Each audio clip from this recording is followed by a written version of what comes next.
当你走的那天，我不再说故事了，不再编织起承转合，也不愿为结局苦恼了。当你走的那天，你不再说故事了，不再安排我的对白，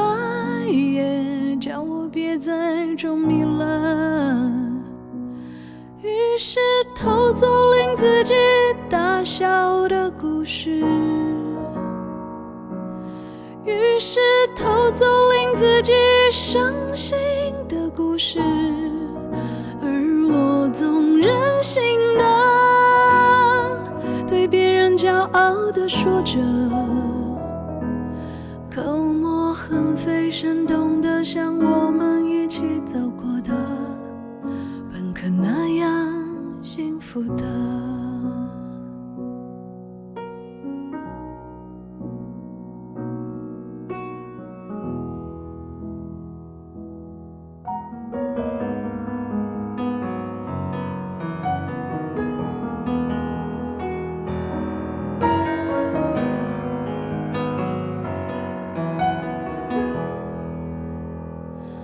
而你走的那天，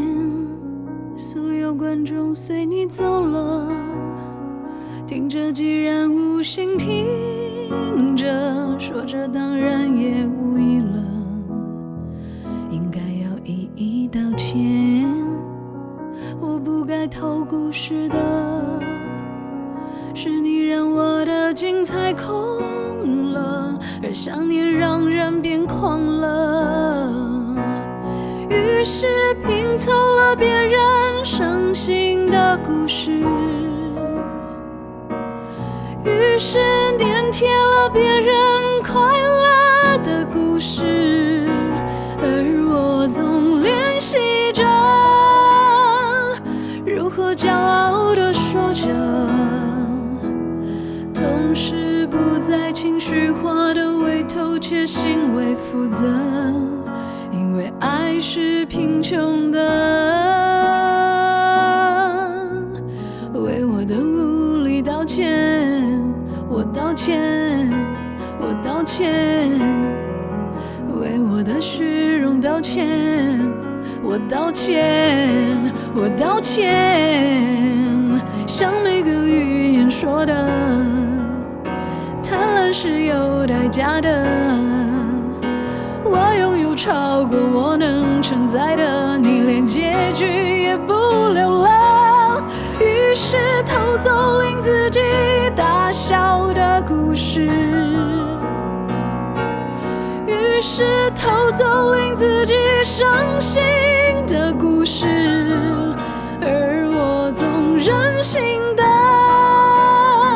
对别人骄傲的说着，口沫横飞，生动的像我们一起走过的，本可那样幸福的。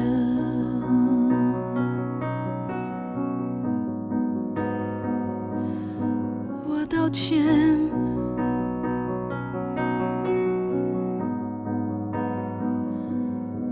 我道歉，